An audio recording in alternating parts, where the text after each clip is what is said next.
Hello and welcome back to Sports Talk with Dad. My name is Kyle, and as always, I cannot call this Sports Talk with Dad without the man sitting next to me, a man who was alive when Moses parted the Red Sea, my dad, Tim. Wasn't there. I assume he did it. I believe he did it. I know you saw the Ten Commandments live as well. I did not see that either. You're there for all of it. There used to be 3 tablets, then he dropped one, and that's why we have 10 Commandments. Thou shalt not use Vince Lombardi's name in vain was on the 3rd tablet as well. That is. That's what we're missing. We should have known. Good news for Packer fans. Aaron Rodgers not going to be suspended for drinking wacky juice down in Peru. Dude, he has gone full hippie mode. He is full California fruit and nuts, and I love him even more for it. As long as he throws touchdowns, I don't care if that's what gets him an MVP. You do what you got to do. Hey, Favre was a character. Man, he has become a character. Favre was a character. Rodgers is beginning to rival him for the character. I think he's at the point in life where he's so comfortable in his own skin, he just doesn't care Which anymore. is good. That's where we all want to be, right? This is who I am. It is what it is. He got his big contract. He got his big contract. He's still a 2-time reigning MVP. I think he's going to have a solid year for the Packers. I think the Packers are going to be in contention this year. But man, Contention for what? Contention for Super Bowl. Sure. Okay. They do. It's going to be Packers-Patriots in the Super Bowl. Patriots are in trouble all the way around, but we can talk. We're going to do our predictions, sure to miss later, or closer to the start. I don't think people want us doing predictions, at least not if we're picking their team. Look, if we're doing predictions, go against us, and you're going to do very well. Yeah, just pick everything we don't. But man, you know, as much as social media went abuzz with Aaron Rodgers trying ayahuasca, I have seen a lot been tagged in, been called, been emailed. I've heard it nationally. I've heard it locally. I talked about UCLA going to the Big Ten and USC going to the Big Ten and talking about, hey, this is going to not be easy. And I'm telling you, I have gotten phone calls. I have gotten emails. I have gotten comments. I have, and again, heard on national radio and on our own local radio that I'm out of my mind. I went on a couple of the West Coast blogs, and they are convinced that they're coming and they're just going to dominate from the word go. They're going to be competing for the Big Ten championship. You know, Lincoln Riley went to USC, so they're back to where they were 20 years ago. And Chip Kelly's going to just, because he's coming to the Big Ten, he's so much better off now. Listen, I hope that they do. I do. I want to put that out there, but I got to steal a segment we haven't done in a while, and I'm stealing your segment here, which is Dad Rant. For those of you that haven't heard this before. That's all I can stand. I can't stand no more. This is madness. I forgot how long that is. It's appropriate for today, though. I completely forgot how long that is. But I do have a dad rant today, and it's specifically surrounded around these two programs coming to the Big Ten, and especially their fans that are posting all over social media and saying they're going to come in and walk. Because here's the reality. You guys think, especially USC fans, you think you rank with the Alabamas, the Georgias, the Ohio States, and even the Clemsons of the world. But the reality, you're not even the same level as Cincinnati. Your programs wish they could be Wisconsin's and Penn States and Michigan States, because in reality, your programs are no different than Nebraska and Tennessee. Teams that were once great and think they can be great again, but actually they play your games on ESPN Classic just to remind the rest of the nation that you were once good. You think you're going to compete against Wisconsin, Michigan, Penn State, and Ohio State, teams that finish in the top 10 consistently? You think you're going to compete against the likes of Iowa and Michigan State, stalwarts in the top 25. Listen, since 2014, when the college football playoffs started and the rankings began, USC has finished in the top 15 twice, the last being in 2017. USC has never ranked higher than 8. Since that time frame, you've only even been in the top 25 6 times, when you have teams in the Big Ten that haven't missed. UCLA, you finished in the top 15 once, even in the top 25 once, since 2014 when the college football playoffs started. In that same time frame, Ohio State, Michigan, Penn State, Iowa, and Michigan State have had more top 15 finishes in the college football playoff rankings than you. In fact, in that same time frame, Indiana and Northwestern have had one less than USC and the same amount as UCLA. Even in your current conference in the Pac-12 that you're in now, Oregon and Washington have more top 10 finishes than you guys have had. You're not even the princes of your own conferences anymore. These two programs have not only underperformed over the last decade, they have become nationally irrelevant. You may get talked about on the West Coast all the time, but in reality, in the Midwest, the South, and the East, nobody's talking about your programs. Nobody cares. Because in a weaker conference that you're leaving, the Pac-12, USC, you finished 3-6. UCLA, you finished 6-3, which is a good year for you. You think you're going to compete with Wisconsin and Michigan, Ohio State, and Penn State when you're not even beating the likes of Arizona and Arizona State and Washington State? You think you're going to compete when Colorado has finished with better records than you? Here's the reality of the situation. The Big Ten wanted you because you give them something that they haven't had, which is the LA market. If that doesn't sting enough, remember that's the same reason the Big Ten brought in Rutgers. Now, you're still a name, and USC and UCLA want to join the Big Ten so they can get on national television and can recruit and become better. And I think Lincoln Riley is going to do that. And I want to, again, see USC and UCLA compete for Big Ten championships because that makes the conference better. It's going to bring in more revenue. It's exactly what I want to see. But I am here to tell you, you guys have 1 year. You have 1 year to get your teams ready. Because if you think and continue to think that your teams right now are going to go in and compete in the Big Ten and compete with Michigan and Ohio State for Big Ten championships, not only will you not be competing with them, you're going to be competing with Rutgers for last place in the Big Ten. And for you UCLA fans, Chip Kelly, we've seen the likes of him in the Big Ten. Remember Rich Rodriguez? Didn't last. Remember Gary Anderson at Wisconsin? Didn't last. You go small, you get beat. So Lincoln Riley, turn that team around. I want to see USC compete. Chip Kelly, get bigger and get ready. But the conference you're about to go in has stadiums that are more than double the size of the stadiums you're playing in now. USC, UCLA, you're used to being the biggest stadiums in your conference. You're going to rank 8th and 9th coming in. So again, you got 1 year. Get ready, because it's about to get ugly.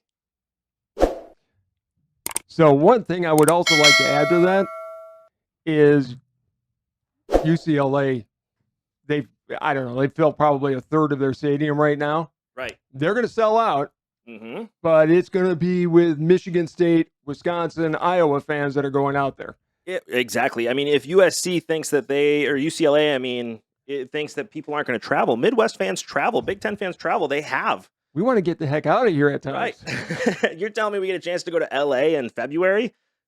Sure, I'm in. Well, I guess not February, but December, January, even November. Well, look, Midwesterners like to travel just to get away to see a different part of the country, and that's what's going to happen. I don't think it's going to be a problem for USC and UCLA to play in the Midwest in October, November. It's actually going to be pretty nice. 40 degrees, maybe a little wind. They won't have a problem with that. LA fans aren't going to travel to the Midwest. Why would they? Exactly. So, and where would they get the tickets? Right. Yeah.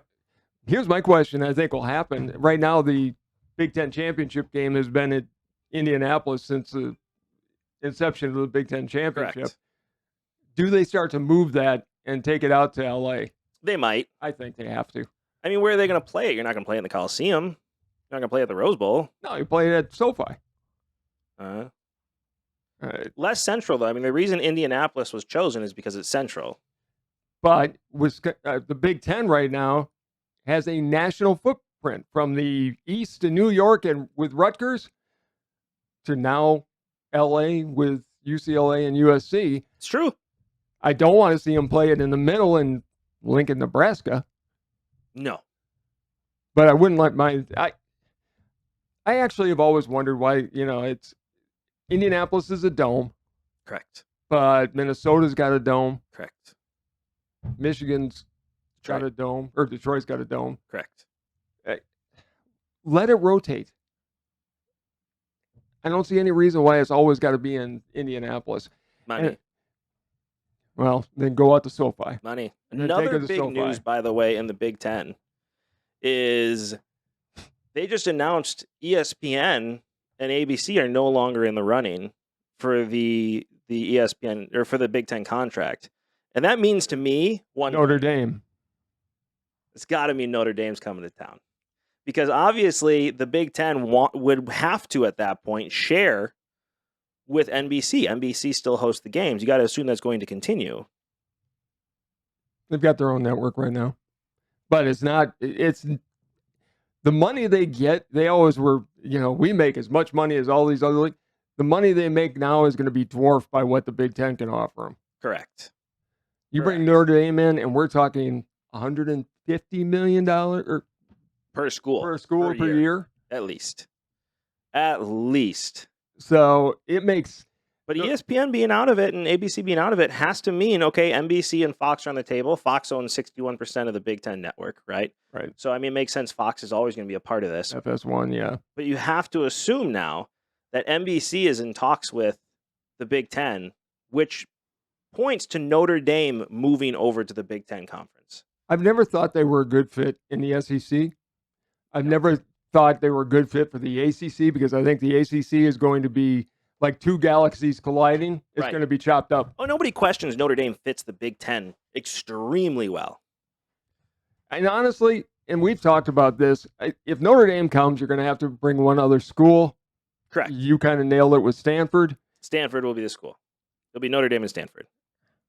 I wouldn't even mind if we were Iowa State, who I also think is a good fit for the Big Ten. Iowa State I thought was going to be a part of the last expansion. I really did. I thought it was going to be Iowa State and Pitt.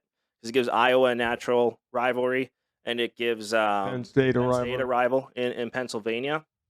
Those were the ones I really thought that were coming. I was very shocked with Maryland and Rutgers. Well, Notre Dame makes sense, and why wouldn't you grab Stanford? It would make sense. I think I would grab Oregon before Stanford, but academically, Stanford is a better fit with Notre Dame. They're already signed on with Nike, so it's not like Oregon brings anything with them. All the uniforms are still Air Jordan. They still bring Nike money. They brought Nike themselves. Oregon is Nike themselves. Yeah. So I can just see that being a good fit. And let's face it, there's going to be 2, maybe 3 major conferences. And there will be 2 major conferences and then a conference that fits the rest. And I think that'll be the Big 12. I also could very easily see the college football powers splitting off from the NCAA and just having their own thing. I think that's all but done. It's got to be. Because, I mean, the money that can be made, they're going to want to set their own rules, and they're not going to want to bow down to the NCAA. I'm hoping one thing they do when they do set their own rules, like I like the NIL from an aspect of players that have performed getting paid. You know, the Allens of Wisconsin, the Tim Tebow's back in the day. I like that concept of it. I don't like that it's being used as a recruiting tool. Okay. I was going to ask about that, and I don't either. The fact that some of these guys are getting deals before they even sign for over $1 million, that's wrong. It's the same issue we had in the NFL where they had to change the draft. You know, you had number 1 overall picks. Look at Sam Bradford getting $70 million guaranteed. More than veterans. And he hasn't played it down in the NFL. I mean, that's just not something that should be happening. No. Right? It's the same thing here. I don't like that it's being used as a recruiting tool. It bothers me a lot, but I love at the same time, like that kid in Nebraska who just signed with that car dealership that was just announced. I love that. Well, he's one of the star receivers. I think it's great. I hated the fact that the NCAA would come down on a kid for accepting a bagel from a car dealership if he was making an appearance there. Look at Des Bryant. Des Bryant lost his whole last year because he had dinner with Deion Sanders and got scared and lied about it. He was forced to lie about it because they were putting so much pressure on him. Right. Which he did nothing wrong. No. And he lost his whole senior year over nothing. So I like it for that aspect. Again, I think players that are making a name for themselves, again, because when I think of NIL, I think of Olympic athletes more than anything with the swimmers. Yes. You know, because how many times did swimmers have to choose? Well, what was her name? Missy Franklin. Who was 15 and winning gold medals. Decided not to cash out because she wanted to go to, I think she went to Stanford. And got hurt. And then got hurt. And was never the same athlete again. And instead of having $1 million in the bank for whatever she wants to do with it, now she doesn't have that chance. I mean, is she going to be fine? Sure, she's going to be a great coach. She's going to have a nice life. Yeah, but you have one chance to cash out on millions of dollars, and she lost that chance because she chose college instead. And I don't think that choice had to be made. So that's where I like the NIL. I hope, if the NCAA is not going to do it, I hope when they break off to the powers, that's one of the stipulations, is you can't use this for a recruiting tool. And you still get busted for using this for a recruiting tool. Like, that's not what this is for. But we'll see what happens. I mean, you've seen high school kids getting paid now for being high school athletes, which is like, I'm all game on capitalism here, but I don't think going a little too far at this point. Yeah, I don't want to see high school kids getting paid. It's happening. I know it is. But look, I've got a huge problem with kids being forced to choose one sport in high school. They should be allowed to play 2 and 3 sports like we did. Sports shouldn't be where they are when it comes to school. I mean, that's a topic for a different day, but you look over in any other country, right? These colleges, these high schools, they have clubs. Sure. They have clubs or university, as they call it over in jolly old England. That's my terrible That is a English very accent. bad English accent, but it's better than mine. Yeah, that's fair. But, they have clubs for college, and then, you can go pro, whatever. And here it's become such a big thing in high school and in college. I was talking to our neighbors the other day whose son is a very talented golfer. Yes. And they were talking about his college coach was telling him that the golf season is just the beginning. The high school coach. It's the warm-up. Right. The high school coach saying the high school season is just the warm-up. And he needs to sign up for all these programs and in the wintertime travel to Florida and South Carolina to go and play golf in these tournaments. It's like, why? Look, go play on the high school team. That's your season. We have had this conversation. The worst thing that's ever happened to kids is parents. Yeah. Parents that force their kids into playing Little League and Little League sports and going, you're going to get to be a pro. No, you're not. Your kids are never going to be pro athletes. Most likely. That 1/10 of 1%, maybe. I don't even think 1%, but well, let kids be kids. What is it? It's 1% of high school athletes go on to play college, and then 1% of those athletes go on and play professionally in whatever sport they're at least one year. Right. Yeah. So I mean, ounce of talent, and now it's like, well, now you got to do this, or you don't. Well, we're going to save this for another day, but we're going to talk about. Yes. I'm in rant mode after my dad ran here, but go ahead. No, that's fine. There's another rant, but we'll save the. We are fired up today, tennis, as you can see. We're going to save the tennis rant for another show. A Florida summer this weekend.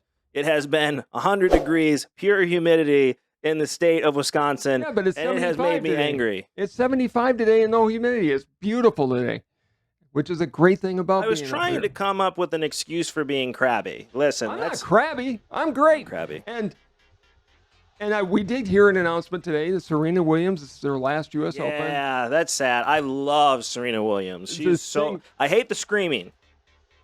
But she is It doesn't bother me as much anymore because it's just part of tennis.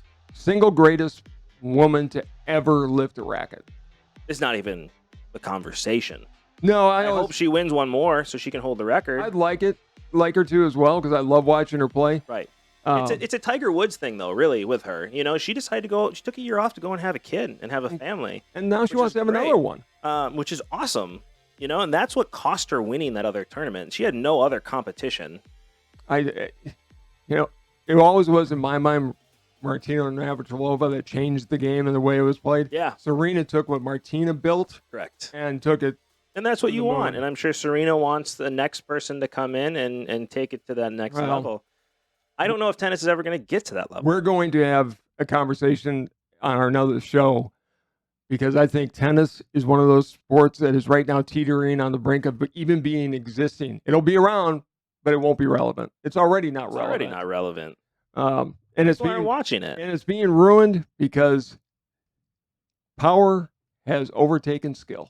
Well, technology has ruined the sport of tennis. Yes, but that's my rant, and we'll do that. We'll save that for another show because once I get started, I'm not going to stop, and it'll be a 2-hour show tonight, and we don't want to do that. That's fair. I mean, we could. We could. Well, we But can. just on the basis of it, it's because I'm fired up, so we might as well get this going. Just on the basis of it, when it comes to tennis, you talk about Serena Williams. Serena Williams is a transcendent player. She would have been great in any generation. She would have 100%. She would have been so great with Nadal. Wood. So would Nadal. So would So Federer. Djokovic. So Djokovic. They'd all be great in any generation. But the reality of this is, and I don't think it's as much in Serena's case because I think she would have dominated any competition, but it's very much in Federer, Nadal, and Djokovic's case, which is, are they winning these championships because they're great? Or are they winning these championships because no kids are playing tennis anymore and there's just not the same competition that there was? Okay, as long as we're getting into this, we might as well go there. Here's the problem with tennis. Tennis let racket technology get ahead of the game. Correct. When it was played with wood rackets or with aluminum.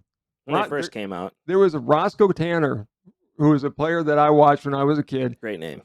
He actually held the record for the fastest serve at 153 miles an hour. So don't tell me he can't hit it hard with a smaller racket.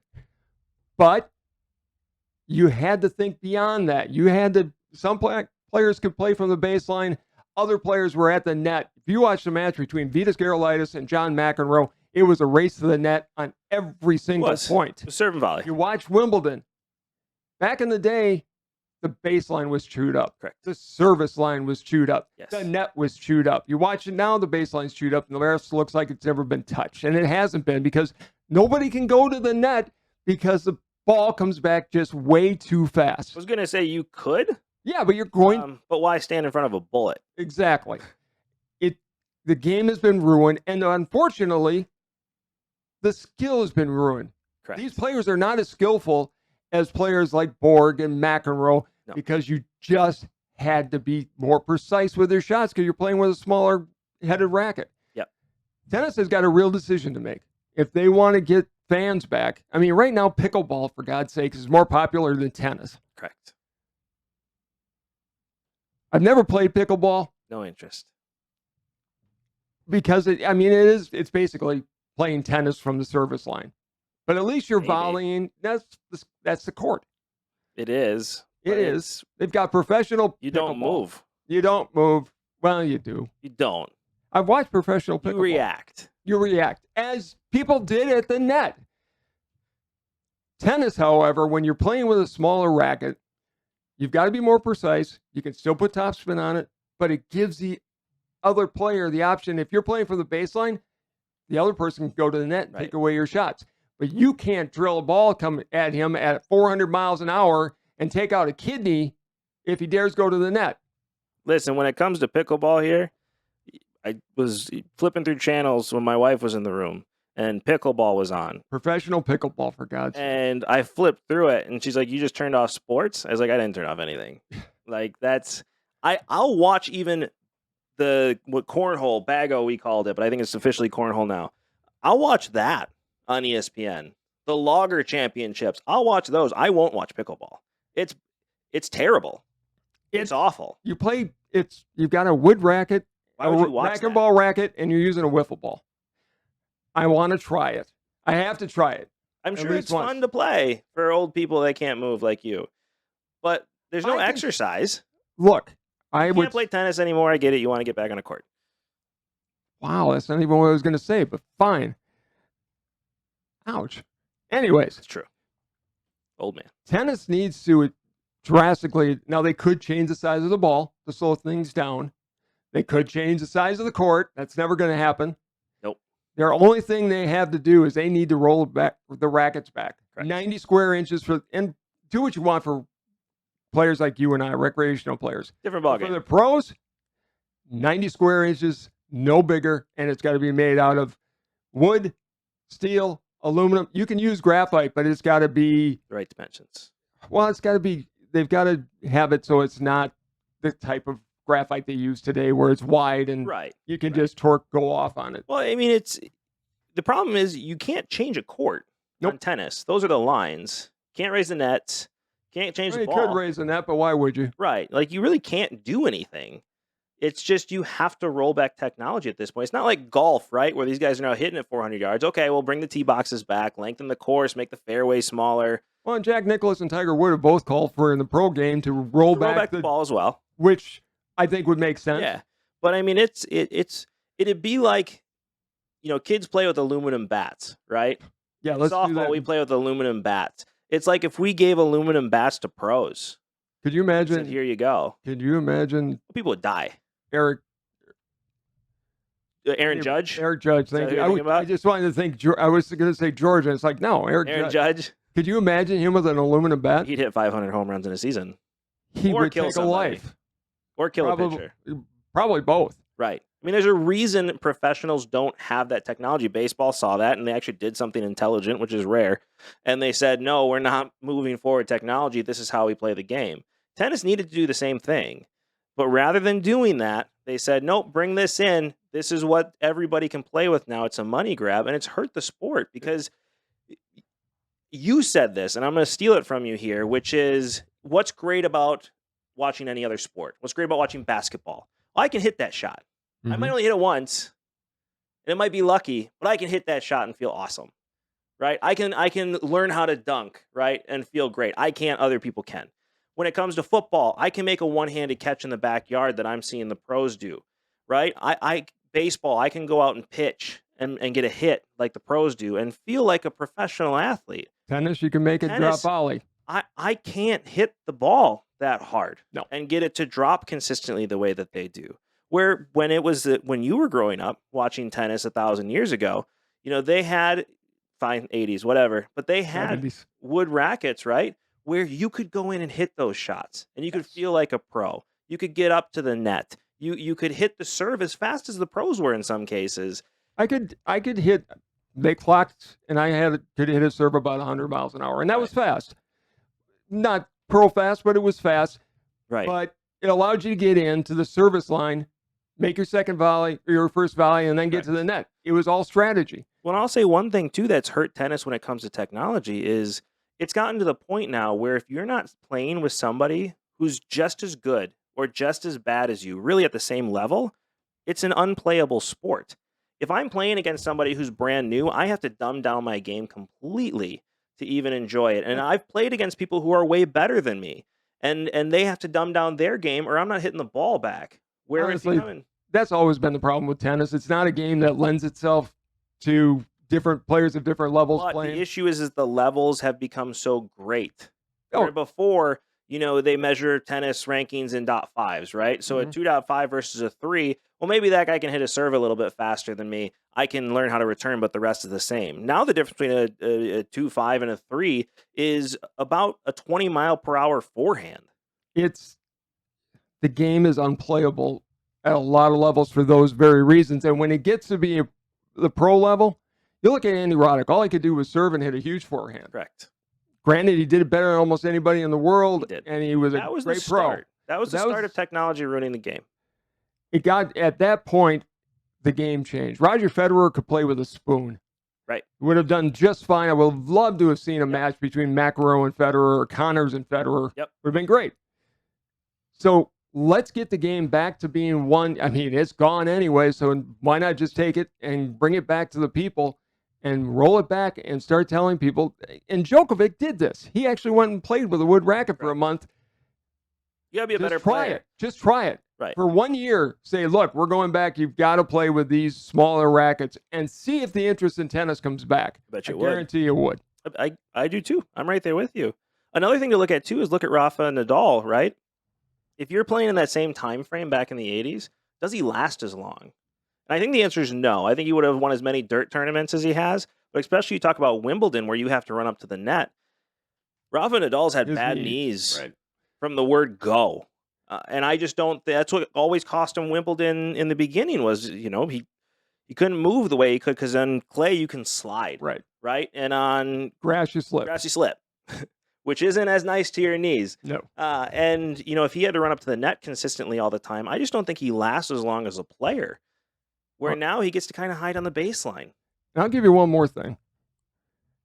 Back when I was playing with wood rackets and the rackets were smaller, you never had the amount of tennis elbow issues that you have by trying to put all the torque on that you can with one of these big rackets. It's like throwing a curveball. Yeah.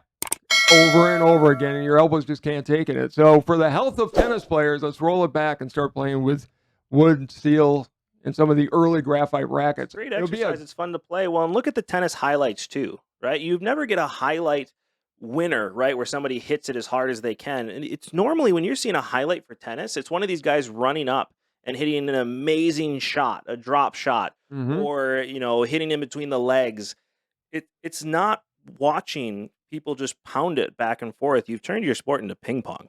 If the people really want to see something, go and watch a tennis match in the 1979 U.S. Open between Vitas Gerulaitis and Roscoe Tanner, or the final between Vitas and John McEnroe. And then, of course, take a look at the Borg-McEnroe Wimbledon match. That was tennis at its finest. And it was fun to watch. You were engaged on every single point. Even if you look at the Agassi-Sampras matches from back in the day, it was more entertaining because you really had to get up to the net and you had to be a good returner, which is why Agassi won as much as he did, was more his ability to return. Single greatest returner. I mean, he was even better than Jimmy Connors, and that blows me away. He just had a great return. And Andre Agassi never gets his due. He should be in the conversation for one of the greatest players of all time because he won on all four surfaces. Correct. Pete Sampras won a ton of Wimbledons, but he never won on the French. Did he win on the other surfaces? He won on hard court and he won on grass, but he never won on clay. But he didn't win Australia either, though, did he? Yeah, but clay. He won the Australian, and that's on hard court. I mean, when you look at John, it's a mix now between hard and clay. I mean, it's a surface. It's got an indoor surface, so but it's still, I think, considered a hard court. Whatever. But you look at John McEnroe. The toilets flush differently, so it's different. What? The toilets in Australia, they flush the opposite way. I guess they go that way. The hemispheres, water goes down differently. So John McEnroe can never be considered the greatest of all time because he never won on clay, even though he should have beaten Yvonne Lendl. But he's correct. If you don't win all four, you don't get to go down as one of the greatest of all time. Right. It's like being the name of the best quarterback and never winning a Super Bowl. Correct. Dan Marino will never be the greatest quarterback of all time because he never won a Super Bowl. Very true. It's the same concept. Tennis can fix itself. Tennis can fix itself, but it's going to take a bold move. Drastic. It's going to take a bold move. Where you're going to roll back technology. You are going to ruin the careers of some of these players that are out there that aren't going to have a chance to survive. And you're going to have to look at people and go, you know what? We've gone too far. And this has never happened before in any sport. Nope. Technology is just allowed to go. Right. But now it's got to be, we've gone too far. The game isn't fun for the masses anymore, and we're losing our television. The television audiences are nothing. Correct. It used to be appointment TV on U.S. Open Sunday, breakfast at Wimbledon. They were all on the main networks. Now I think it's on ESPN. So it's on ESPN, ABC. I think for the finals are on ABC. But it's nothing anymore, and it's because you can't see the ball, right? I mean, they're hitting it so damn hard, and all you're doing it's back and forth. Right. Oh, he moved him to that side. Oh, there he goes. There's nothing amazing there, and there's nothing as kids specifically. There's nothing that they can go and repeat. No kid is ever going to be able to hit the ball like those guys. Very few can. And I'm not taking anything away from the guys who are playing at that level. Their athleticism is off the chart. Correct. I do question whether their skill level is as good as their predecessors.